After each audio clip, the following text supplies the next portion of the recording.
तो फिल्म की शुरुआत में हम एक लड़की को दो लड़कों से बचकर भागते हुए देखते हैं। वो उनकी ड्रग्स चुरा कर भागी थी, जिन्हें छुपाने के लिए आ जाती है वो एक फैक्ट्री के पास। फैक्ट्री का ताला तोड़कर अंदर जाने में कामयाब हो गई थी। इससे पहले कि ये लोग कुछ कहते, उनके पाँव में पालक का एक कैन आकर देता है जो पॉपॉय खाया करता था। पॉपॉय की कहानी एक लड़के ने सुन रखी थी।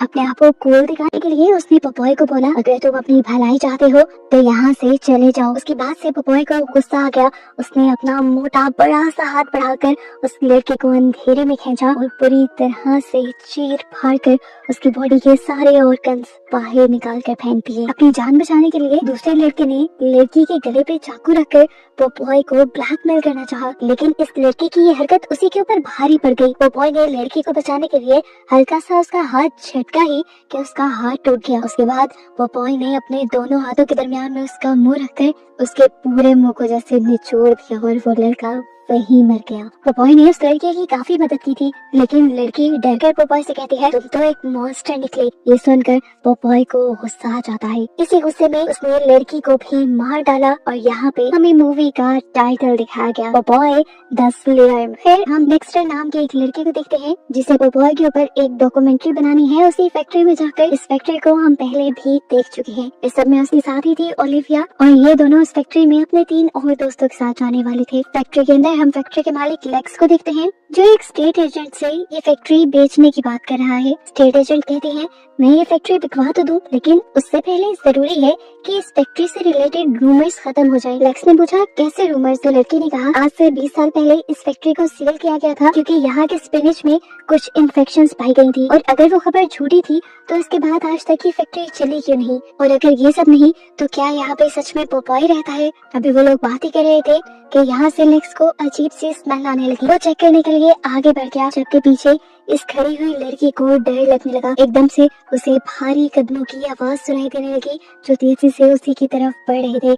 अचानक ही किसी ने आकर उसके कंधे पे हाथ रखा और उसने जोरदार चीख मार दी, और तभी उसे पता चला कि ये यहाँ का गार्ड था। वो लड़की बहुत ज्यादा डर चुकी थी। लेक्स के समझाने के बावजूद भी कि वो सिर्फ यहाँ का गार्ड था, वो यहाँ रुकती नहीं बल्कि अपना सामान लेकर यहाँ से भागने की करती है, और इस जल्दी में वो अपनी फाइल यहीं पर भूल जाती है। इसके बाद लेक्स भी फैक्ट्री से बाहर निकलने वाला था। जाने से पहले उसने अपने इस हट्टे कट्टे गार्ड से कहा कि अगर इस फैक्ट्री में कोई है तो उसका सफाया कर दो, क्योंकि जल्द ही इस फैक्ट्री की डील होने वाली है और मैं ये नहीं चाहता कि डील कैंसिल हो। ये काम कहकर लेक्स यहाँ से चला जाता है और वो हट्टा कट्टा बॉडीगार्ड अपने काम पे लग जाता है बिना डरे। वो पूरी फैक्ट्री का विजिट कर रहा था, लेकिन तभी उसे नजर आ गई वही 2 लाशें जिसे कुछ देर पहले ही पॉपॉय ने मारा था। इतने में उसके सामने अब बड़ा सा पॉपॉय आ गया। साथी ने अपने आप को बड़ा ताकतवर समझते हुए पॉपॉय के ऊपर हमला किया, लेकिन पॉपॉय को तो फर्क ही नहीं पड़ा। पॉपॉय ने एक हाथ मारते हुए उसे नीचे गिरा दिया और फिर बिना ज्यादा मेहनत के उसके सर पे पाँव रखते हुए उसका सर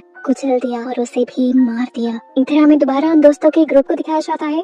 ये लोग एक बार में गए थे जहाँ से इन्हें अपनी एक और दोस्त को पिक करना था। वो इतने में अपना काम निपटाती है तो ये लोग पॉपॉय द स्लेयर मैन के बारे में बातें करने लग जाते हैं। केटी क्या मानना था, ये सब कहानियां ही है, ऐसा सच में थोड़ी हो सकता है।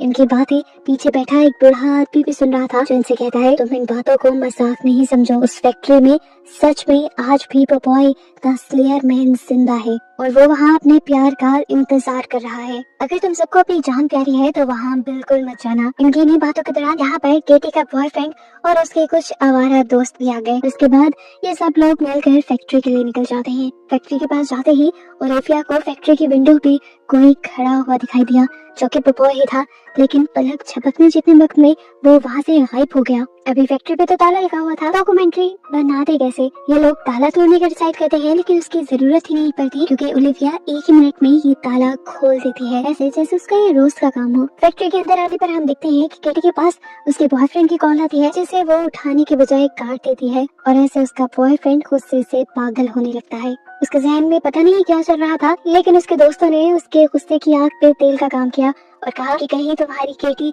और डेक्स्टर रिलेशन में तो नहीं? अगर ऐसा है तो हमें उन्हें फैक्ट्री में रंगे हाथों पकड़ना चाहिए। ये सोचते हुए ये तीनों भी फैक्ट्री के लिए निकल गए। यहाँ पर क्योंकि अब उन्होंने डॉक्यूमेंट्री बनानी थी तो एक साथ रह करके काम कर नहीं सकते थे। केटी को ये मॉनिटर पर बिठा के गए। डेक्स्टर और ओलिविया एक तरफ कैमरास लगाने गए, जबकि उनके बाकी दो साथी दूसरी तरफ देखने के लिए चले गए। ओलिविया और डेक्स्टर कुछ मिनट के लिए तो डर जाते हैं क्योंकि बार बार इनके सामने एक कैन आ रहा था, पॉपॉय द सेलर मैन वाला पालक का कैन, जिस देखकर अब ये घबराने लगे।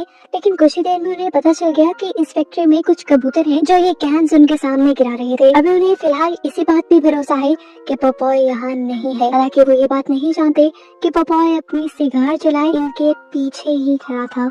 हम देखते हैं कि डेक्स्टर जगह जगह कैमरा सेट कर देता है, जिन कैमरास में पॉपॉय कैप्चर भी होता है। लेकिन केटी अपने फोन में इतना बिजी थी कि उसने फुटेजेस पर ध्यान ही नहीं दिया और उसे पॉपॉय के बारे में पता भी नहीं चला। इतनी देर में हमने देखा वो स्टेट एजेंट भी यहाँ वापस आ गई, जिसके सुबह डॉक्यूमेंट्स यहाँ रह गए थे। डॉक्यूमेंट्स निकालते हुए उसके सामने आ जाती है उस गार्ड की लाश जिसे वो सुबह जिंदा देखकर गई थी। लाश के मुंह का इतना बुरा हाल था कि उसकी चीख निकल गई। वो पीछे मुड़ी तो उसके सामने भी पॉपॉय द स्लेयर मैन था, यानी उसकी मौत उसकी आंखों के सामने थी। अपने आप को बचाने के लिए वो यहाँ से भागती है और एक रूम में छुपने की नाकाम कोशिश करती है, लेकिन उसके बाल दरवाजे से बाहर रह जाते हैं, जिन्हें पकड़कर पॉपॉय इतनी जोर से खींचता है कि उसका स्कैल्प तक उतर जाता है। दर्द से उसका इतना बुरा हाल हुआ कि वो वहाँ गिर पड़ी और पॉपॉय फिर उस कमरे में आ गया और उसने इस लड़की को उठा लिया। पॉपॉय उसे पालक कटने वाली मशीन में डालकर उसका कीमा बना देता है। यहाँ हम देखते हैं कि डेक्स्टर और ओलिविया यहाँ के ऑफिस में पहुंच चुके हैं और बातों ही बातों में ओलिविया डेक्स्टर को बताती है कि वो इस टाउन को छोड़कर सालों पहले चली गई थी और अभी कुछ ही अर्सा पहले वापस आई है किसी खास काम के लिए। फिर इस टाइम जरूरी था यहाँ से वो डॉक्यूमेंट्स इकट्ठे करना जो इस फैक्ट्री के पास्ट और इससे जुड़े मिथ्स के बारे में बता सके। प्रॉब्लम वही था, चाबी फिर इनके पास नहीं थी, लेकिन ओलिविया यहाँ पे दोबारा अपना हुनर दिखाती है और बगैर चाबी के सारे ड्रॉर्स खोल देती है। इन्हीं ड्रॉर्स में से उन्हें एक रिपोर्ट मिलती है जिससे उन्हें इस फैक्ट्री का सच पता चलता है कि इसे सील इसलिए किया गया था क्योंकि यहाँ की स्पिनिच कैन्स में जहरीली चीजें पाई गई थी। एक खास किस्म के जहरीले बैक्टीरिया यहाँ की स्पिनिच कैन्स में मिले थे। डेक्स्टर हैरान हो जाता है कि इतनी बड़ी बात और न्यूज में छपे ही ना। तो ओलिविया बताती है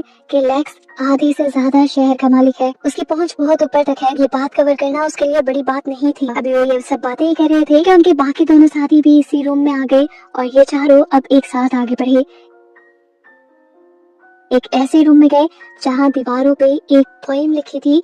इस पोएम को लिखा गया था पॉपॉय द स्लेयर मैन से सबको डराने के लिए। इसमें लिखा था कि अगर तुम्हें करीब से धुएं की स्मेल आए तो अपने आप को बचाओ और अगर तुम डरे तो समझो कि पॉपॉय के हाथ तुम मारे गए। इधर हम देखते हैं कि अभी तक फैक्ट्री में जॉय और उसके दोस्त भी आ चुके थे। गुस्सा उसका अरूज पर था, जबकि यहाँ पॉपॉय आ गया था केटी के पास।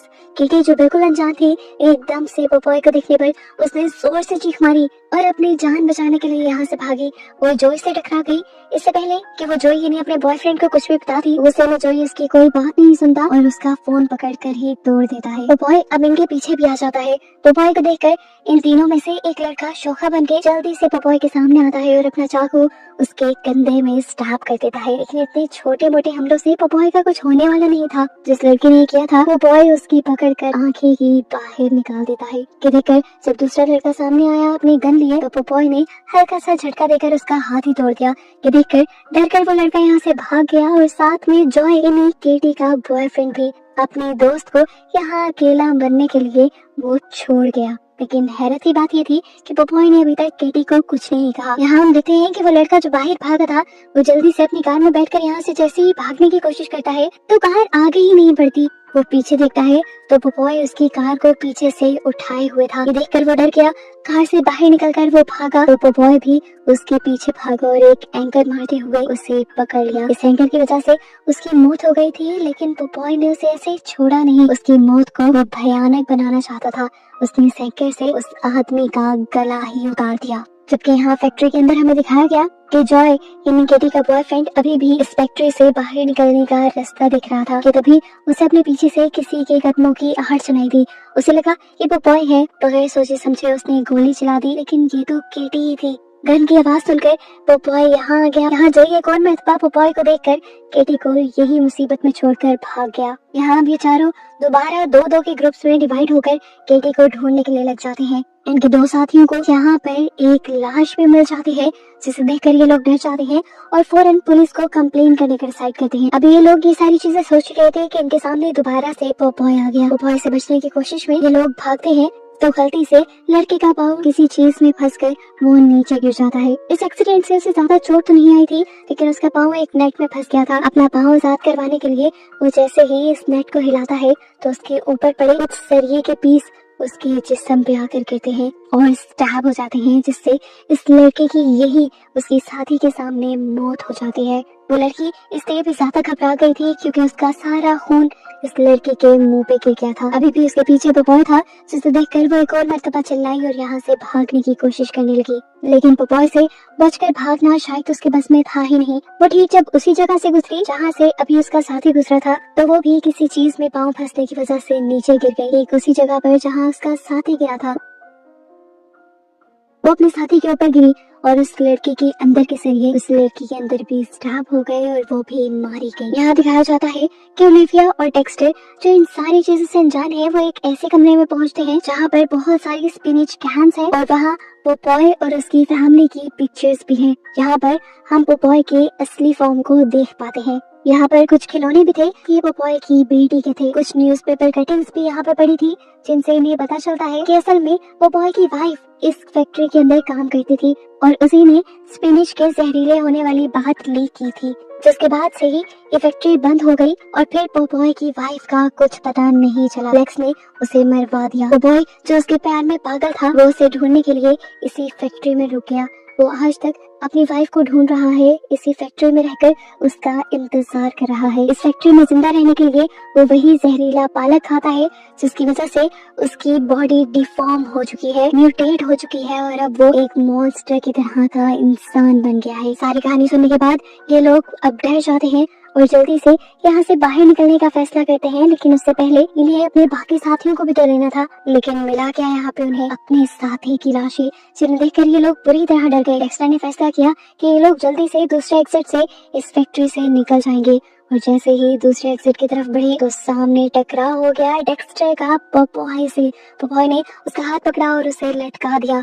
उसकी इतनी सी ही मूव से डेक्स्टर का हाथ टूट गया। इससे पहले कि पोपॉय उसे बेदर्दी से मार देता, ओलिविया उसे कहती है नहीं उसे छोड़ दो और हैरानकुन तौर पे हम देखते हैं कि पोपॉय ओलिविया की बात मान लेता है और यहाँ रिवील होता है कि ओलिविया असल में पोपॉय की बेटी थी, जो काफी सालों बाद इस फैक्ट्री में वापस आई थी अपने डैड से मिलने के लिए और अपनी मॉम को ढूंढने की उम्मीद में। ओलिविया काफी सालों बाद अपने डैड को देख रही थी। ये दोनों ही काफी इमोशनल हुए थे, एक दूसरे को गले लगाने ही वाले थे कि पीछे से जॉय ने, जो यहाँ पे जिंदा बचा था, उसने पोपॉय के ऊपर गोली चला दी। अब पोपॉय को गुस्सा आ चुका था, वो जॉय को मारने ही वाला था, लेकिन जॉय ने अपने आप को बचाने के चक्कर में यहाँ ओलिविया को पकड़ लिया।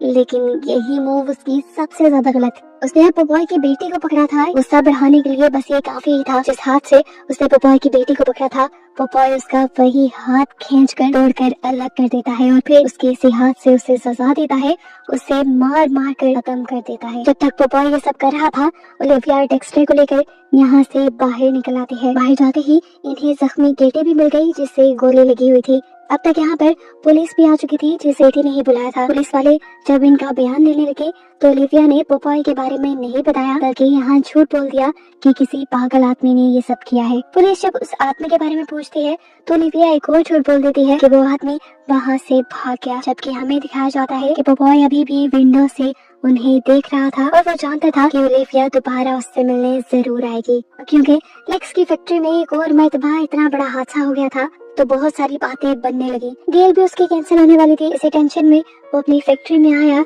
तो यहाँ अब उसका सामना हो गया पोपॉय से, जो उसे देखकर कुछ अजीबोगरीब बोलता है और फिर उसके मुंह को दोनों हाथों के दरमियान में लेकर क्रश कर देता है और उसकी भी यहाँ मौत हो जाती है। और इसी को दिखाते हुए ये कहानी यहाँ खत्म हो जाती है।